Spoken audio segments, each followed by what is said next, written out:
본문은 페르시아 왕후 에스더의 말입니다. 모르드게의 부탁에 대해 회답한 말입니다. 모르드게는 무엇을 부탁했습니까? 우리 민족이 다 죽게 되었으니 너는 왕에게 나아가서 그 앞에서 민족을 위하여 간절히 구하라는 것이었습니다. 이에 대해 왕후는 그것은 쉬운 일이 아니며 잘못되면 죽을 수도 있다고 말했습니다. 모르드게는 네가 왕후의 위를 얻은 것이 이때를 위함이 아닌지 누가 아느냐고 했습니다. 그 말을 듣고 에스더는 죽음을 무릅쓰고 왕에게 나아가기로 결심합니다. 그리고 모르드게에게 부탁합니다. 당신은 가서 수산에 있는 유다인을 다 모으고 나를 위하여 금식하되 밤낮 3일을 먹지도 말고 마시지도 마소서. 나도 나의 시녀로 더불어 이렇게 금식한 후에 규례를 어기고 왕에게 나아가리니 죽으면 죽으리이다.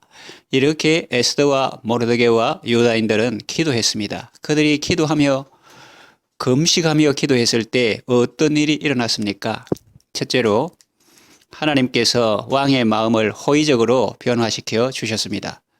금식한 후에 에스더가 왕후의 예복을 입고 왕궁 안뜰에 들어가 어전 맞은편에 섭니다. 왕이 어전에서 전문을 대하여 보좌에 앉았다가 왕후 에스더가 뜰에 선 것을 보게 됩니다. 너무나 사랑스러웠습니다. 여러분, 사흘 단식에 보셨습니까? 단식하기 힘듭니다. 그런데 더 큰 일이 앞에 놓여 있습니다. 마음이 편치 않습니다. 사흘이나 굶고 그 마음도 편치 않는데 그 얼굴이 아름다우면 얼마나 아름답겠습니까? 그런데 하나님께서 왕의 마음을 움직이시니 왕후가 심히 아름답게 보였습니다. 그리고 마음도 아주 호의적입니다. 그대의 소원이 무엇이며 요구가 무엇이뇨? 나라의 절반이라도 그대에게 주겠노라 그럽니다. 기도할 때 이런 일이 일어나는 것입니다. 왕의 마음이 하나님의 손에 있음이 마치 보혜의 물과 같아서 그가 임의로 인도하신다고 성경에 기록되어 있습니다. 그 왕이 아하수에로 왕이 본래 그런 사람이 아닙니다. 1장에서 와스드의 폐위 사건을 보십시오. 아무리 가까운 사람이라도 마음에 안 들면 단칼에 잘라버립니다. 규례를 어기고 나아온 것이 무례하게 보일 수도 있습니다. 벌하려면 얼마든지 벌할 수 있고 에스더가 말한 바와 같이 죽을 수도 있습니다. 그런데 전혀 그런 느낌이 없습니다. 좋은 감정만 있습니다. 이것은 우연히 그렇게 된 것이 아니라 하나님께서 그의 마음을 만지셔서 그렇게 된 것입니다. 우리가 기도할 때 하나님이 일하십니다. 능력의 손으로 사람들의 마음을 만져주십니다. 적대적인 사람을 호의적인 사람으로 만들어주시고 강한 사람도 부드러운 사람으로 바꾸어 주십니다. 그러니 여러분, 어떤 어려움 앞에서도 낙심하거나 절망하지 말고 그 모든 상황을 아시고 능히 바꾸실 수 있는 하나님을 바라보시고 기도하시기 바랍니다. 둘째로 대적들의 괴계를 무력화시켜 주셨습니다. 원수들은 쉬지도 않고 의인을 죽일 궁리를 합니다. 하만은 25m나 되는 장대에 모르드게를 매달아 죽일 계획을 세웁니다. 그리고 왕의 허락을 받기 위해 이튿날 아침 일찍이 입고를 합니다.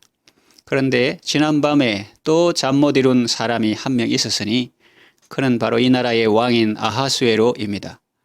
국사를 돌보는 일이 얼마나 힘듭니까? 왕들이 얼마나 피곤합니까? 그런데 이 나라는 아무리 자려고 해도 잠이 오지 않습니다. 그래서 역대 일기를 읽게 합니다. 그 궁중 일기를 듣다가 놀라운 사실을 듣게 됩니다. 왕의 두 내시가 왕을 모살하려는 것을 모르드게가 고발하였다는 것입니다. 아무 존귀와 관작도 주어지지 않은 것을 알고 어떻게 할까 고민하던 차에 하만이 들어왔습니다. 왕이 존귀케 하기를 기뻐하는 사람에게 어떻게 하면 좋겠느냐 그렇게 물었더니 교만한 사람은 그 사람이 바로 자기라고 생각하고 그에게 최고의 예우를 해줄 것을 건의합니다. 그런데 그 사람은 자기가 아니고 바로 모르드게였습니다. 하만은 모르드게를 죽이려고 왕의 재가를 받으려고 입궐했는데 자기의 행동은 오히려 모르드게를 높이는 결과를 초래했습니다. 결국 하만은 몰락하고 모르드게를 달고자 한 나무에 하만이 달렸습니다. 적이 미사일을 발사했는데 이쪽에서 요격 미사일을 발사하여 공중에서 격추시킨 것과 같습니다. 우리가 기도할 때 하나님은 놀랍게 역사하십니다. 인생 살다가 위기가 왔을 때 우리는 아무것도 할 수 있는 것이 없음을 느낄 때가 있습니다. 그러나 하나님은 우리가 꿈도 꾸지 못할 놀라운 일을 행하시는 분입니다. 우리는 대책이 없어도 하나님은 수가 많습니다. 하나님의 방법은 무한합니다. 그러니 인생의 어떤 위기가 닥쳐오더라도 원망하거나 절망하지 말고 하나님을 신뢰하시고 그 은혜를 구하시기 바랍니다. 셋째로 상황을 완전히 역전시켜 주셨습니다. 12월 13일은 대적들이 유다인을 진멸하기로 제비 뽑아 정한 날입니다. 왕의 이름을 쓰고 왕의 반지로 인친 조서는 누구든지 취소하거나 철회할 수 없습니다. 결국 새 조서를 내립니다. 그날의 유다인들이 함께 모여 스스로 생명을 보호하여 각 도의 백성 중 세력을 가지고 저희를 치리하는 자와 그 처자를 죽이고 도륙하고 진멸하고 그 재산을 탈취하게 했습니다. 유다인이 대적에게서 벗어나 평안함을 얻었습니다. 슬픔이 변하여 기쁨이 되고 애통이 변하여 길한 날이 되었습니다. 12월 14일과 15일은 잔치를 베풀고 즐기며 서로 예물을 주며 가난한 자를 구제하는 날이 되었습니다. 이것이 바로 부림절의 유래입니다. 아하수에로 왕은 모르드게를 높여 존귀케 하였습니다.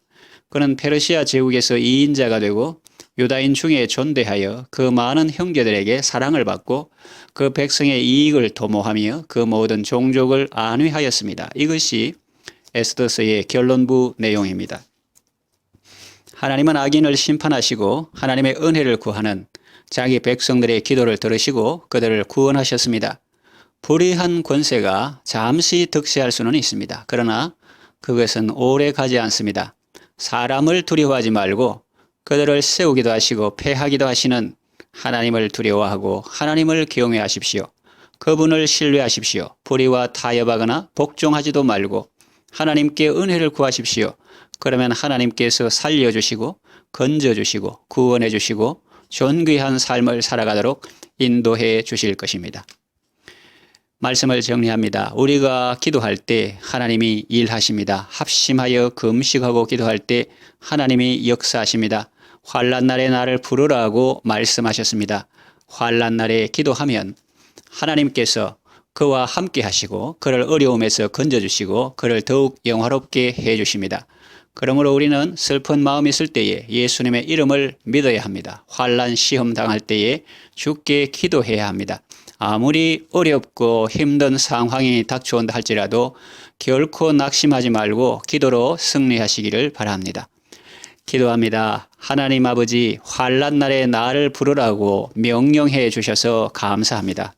우리가 기도할 때 그 기도를 들으시고 응답해 주시는 하나님을 찬양합니다. 에스더는 민족이 진멸당하는 위기 앞에서 하나님께 기도함으로 그 민족을 구원받게 했습니다. 우리도 기도함으로 자녀를 살리고 가정을 세우고 민족을 구원하시는 하나님의 일에 쓰임받기를 원합니다.